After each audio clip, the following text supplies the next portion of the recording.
KVGC News Time, 7 minutes after the hour of 7 o'clock. Time for a look at the news for a Tuesday.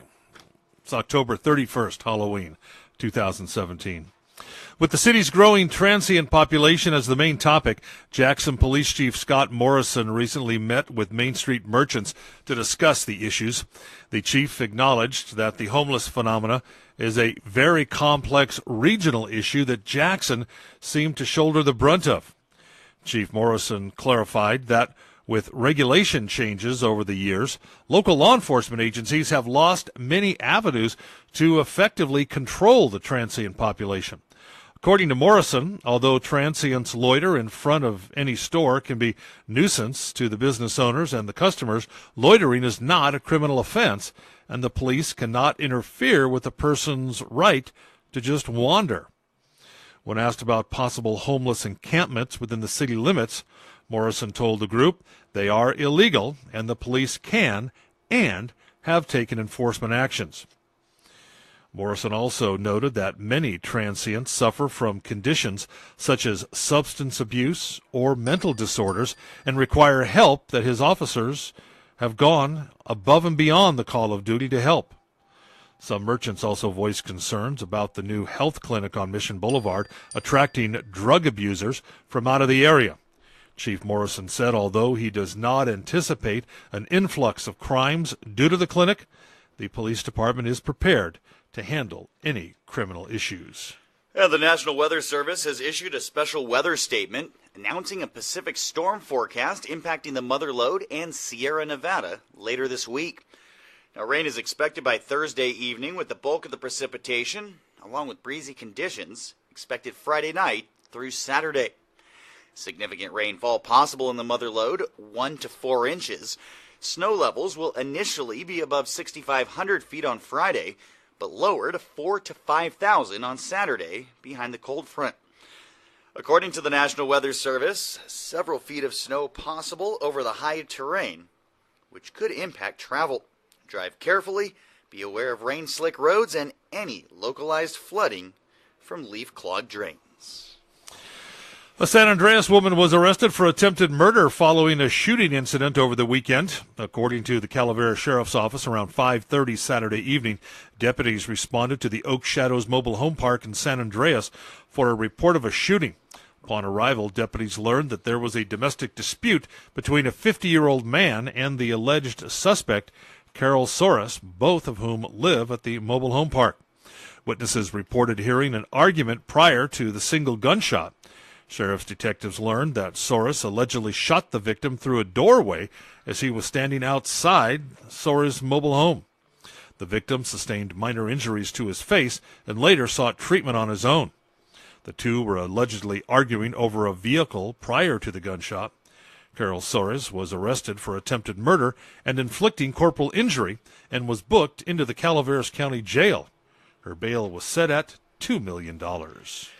And a Burson woman charged with killing her husband and shooting her granddaughter at their Burson home back in 2013 will stand trial in Calaveras Superior Court. Following a 20-minute competency hearing Friday, Judge Tim Healy ruled Charity Ford could understand proceedings and would be able to assist in her own defense. Now, according to court documents, on October 16th of 2013, when deputies arrived at the home, they found Ford's husband, Randolph Ford, face down in the driveway. He was allegedly shot during an argument between the couple when Charity confronted him and accused him of cheating on her. Inside the home, Ford's granddaughter, Brittany McGee, was found with a non-fatal gunshot wound. Also present at the time of the shooting, McGee's 5-month-old son. Now, Ford was charged on 3 felony counts related to murder, attempted murder, and child endangerment. She pleaded not guilty to all 3 allegations in 2014 and has remained in custody at the Calaveras County Jail on $3 million bail since the incident. Ford's trial expected to begin in mid-2018. Well, 3 people were injured in a 2-vehicle accident Friday afternoon on Highway 88. According to the CHP, just before 2, Scott Sharp was traveling eastbound on Highway 88, driving a pickup truck and towing a travel trailer, while another vehicle driven by Jason Powell was traveling northbound on a private driveway approaching the highway. Powell didn't see the approaching vehicle and pulled onto the highway directly in front of Sharp, and the two vehicles collided, causing major damage to both. The impact crushed the driver's side door of Powell's vehicle to the point the jaws of life were needed to extract him. Powell and his passenger, Janet Thomas, were taken to Southern Amador Hospital with minor injuries. A passenger in Sharp's vehicle was treated at the scene. And the El Dorado National Forest will burn 169 acres, approximately 4 miles northwest of Kirkwood this week, as long as weather conditions allow. Now, the burn is part of a multi-year ecological restoration project in partnership with El Dorado Irrigation District and Sierra Nevada Conservancy. A total of 8,800 acres will be burned over the next 10 to 15 years, with the goal decreasing the risk of wildlife in the Caples Creek watershed that provides a vital community water supply for 110,000 people in El Dorado Irrigation District's service area. Now, the area to be burned is located on a ridge in the upper watershed near Buck Pasture and Hay Flat. Approximately 40 firefighters will conduct the upcoming prescribed burn using hand ignition within established control lines. Short-term smoke is expected. Any sensitive individuals encouraged to reduce their exposure, avoid smoky areas, close windows, or stay indoors. Now, drift smoke is not expected to be a factor here in Amador County. Details and a map of the burn area available online at the Forest Service website. Well, today is the deadline to purchase tickets for the Amador Chamber of Commerce Business Person of the Year dinner. This year, the Business Person of the Year is Dan Barnett. Dan's career in Amador County began in 1964 when he became editor of the Amador Dispatch.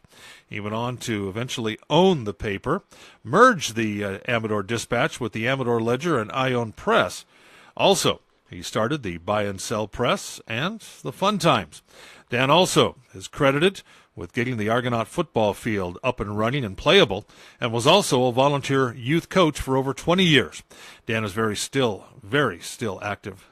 Dan is still very active. That's what I wanted to say. Dan is still very active in a number of local service groups and organizations. The Business Person of the Year dinner will be held next Thursday, that's November 9th, at the Jackson Rancheria Grand Oak Ballroom. Tickets may be purchased at the Chamber office or online at AmadorChamber.com. And don't miss the Halloween fun along Main Street Jackson today.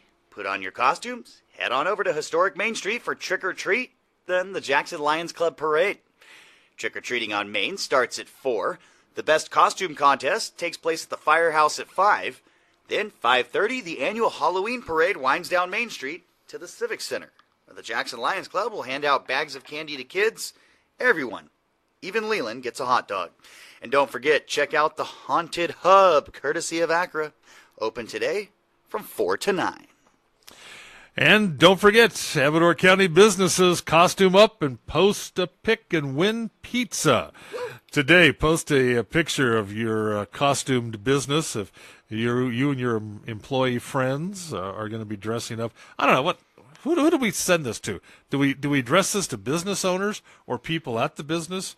I'd say both. Hey, people at the business, everybody. Dress up. Business owners send it in. I imagine an employee could send this in as well. Well, like over there at Matić Vukovic, look at the costumes that they've got on right now. Those are some of the scariest costumes that I have seen in a long time. They're going to take their picture and enter the contest, I know. Look at Kate. So you do the same thing. I can't tell from across the street here, but, man, she's got one heck of a costume.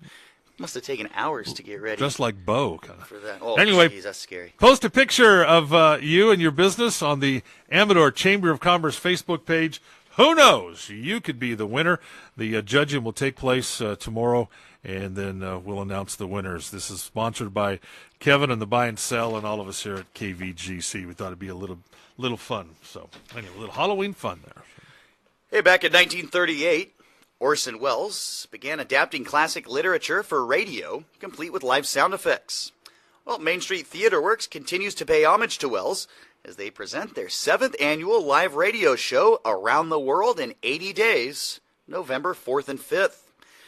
Now, to give you a taste of what to expect, right here on KVGC, we'll air MSTW's past live production of Dracula Halloween Night at 7 p.m.